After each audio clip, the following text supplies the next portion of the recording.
Assalamualaikum warahmatullahi wabarakatuh. Perkenalkan, nama saya Muhammad Randi Koprastio, NPM B1A020366. Di sini seperti biasa saya akan menjelaskan materi kuliah pada hari ini. Di dalam video ini saya akan mengulas kembali materi apa saja yang telah saya dapatkan. Baik, di sini saya akan menjelaskan di dalam video ini saya akan menjelaskan dokumen-dokumen hasil dari dua konferensi mengenai hukum lingkungan. Yang pertama itu konferensi Stockholm dan juga yang kedua itu konferensi Rio. Baik, yang pertama itu konferensi Stockholm pada tahun 1972. Ini menghasilkan beberapa dokumen. Dokumen penting bagi lingkungan, bagi awal perkembangan hukum lingkungan internasional. Dia itu ada 4. Yang pertama itu deklarasi tentang lingkungan hidup manusia atau Declaration of the Human Environment, yang terdiri dari 26 prinsip. Terus yang kedua itu rencana aksi atau action plan yang terdiri dari 109 rekomendasi. Yang ketiga itu adalah rekomendasi tentang kelembagaan dan keuangan untuk menunjang pelaksanaan rencana aksi tersebut, yang terdiri atas yang pertama itu Dewan Pengurus atau Governing Council dalam program lingkungan hidup. Terus juga yang B itu sekretariat yang dikuasai oleh seorang direktur eksekutif. Dan yang ketiga itu lingkungan hidup, dana lingkungan hidup.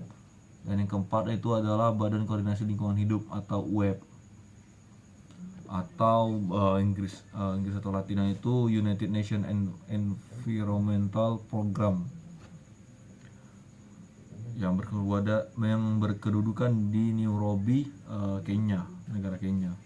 Yang keempat itu konferensi menetapkan pada tanggal 5 Juni itu sebagai hari lingkungan hidup sedunia atau World Environment Day.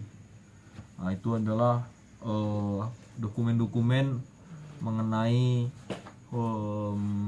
konferensi Stockholm pada tahun 1972. Dan dalam konferensi tersebut terdapat terdapat pandangan berupa deklarasi negara serta hasil-hasil konferensi Stockholm seperti Kanada, Chili, United Kingdom, Yugoslavia, Pakistan, India, dan sebanyak yang lainnya.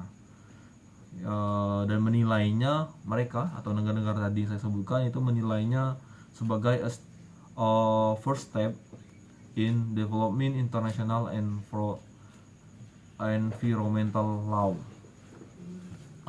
Perkembangan hukum lingkungan internasional setelah konferensi Stockholm 1972 sangat progresif, sejalan dengan semakin sadarnya masyarakat dunia tentang perlindungan dan pelestarian hukum lingkungan ataupun lingkungan hidup.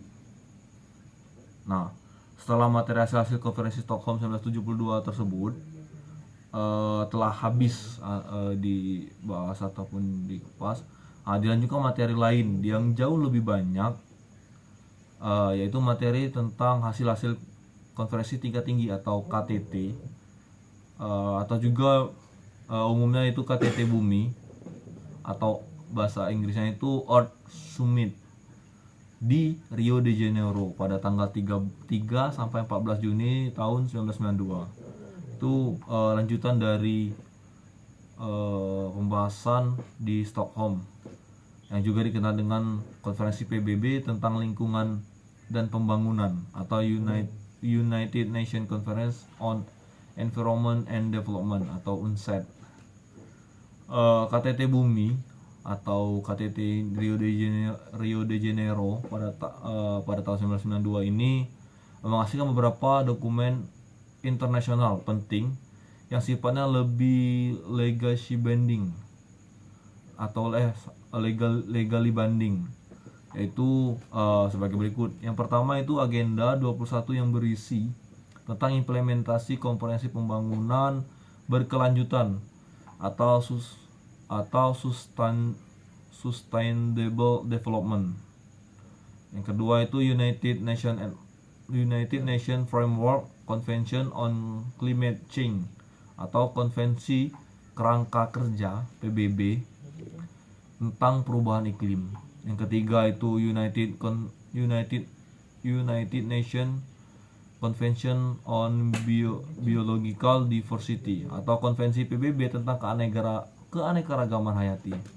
Yang selanjutnya itu Rio Declaration on Environment and Development, deklarasi Rio tentang lingkungan dan pembaharuan atau pembangunan. Yang terakhir, yang kelima itu Statement of Principle on the Management, Conservation and Sustainable Development of all type of forest, atau pernyataan prinsip-prinsip tentang pengelolaan, konservasi, dan pembangunan berkelanjutan semua jenis hutan. Itu adalah hasil dokumen dari konferensi Rio de Janeiro pada tahun 1992 atau juga KTT Bumi yang umumnya dikenal kita semua.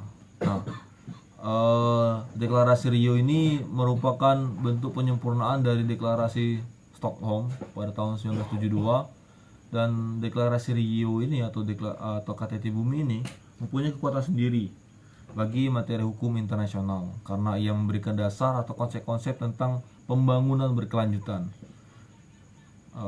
Dan juga deklarasi Rio ini sifatnya non-legally binding, tetapi mempunyai pengaruh besar bagi setiap kebijakan pembangunan di negara besar atau di negara-negara lain, karena prinsip-prinsip deklarasi Rio de Janeiro ini ingin mengintegrasikan kepentingan pembangunan dan perlindungan bagi kepentingan generasi sekarang maupun yang akan datang, yang akan dikenal dengan konsep-konsep pembangunan berkelanjutan yang sekarang sudah menjadi prinsip pembangunan berkelanjutan, bahkan sudah menjadi bagian dari hukum kebiasaan internasional itu sendiri. Nah, sehingga yang semulanya soft law atau non legally binding menjadi hard law atau menjadi legally binding. Nah,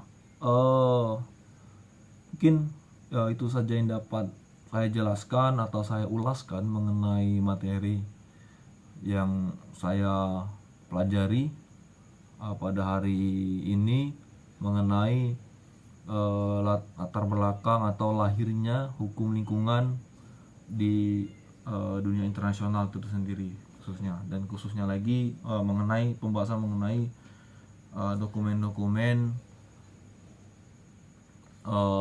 tentang konferensi Stockholm 1972 dan juga konferensi Rio de Janeiro 1992. Mungkin sekian dari saya, kurang dan lebihnya saya mohon maaf. Kepada Allah saya mohon ampun. Wassalamualaikum warahmatullahi wabarakatuh. Ciao.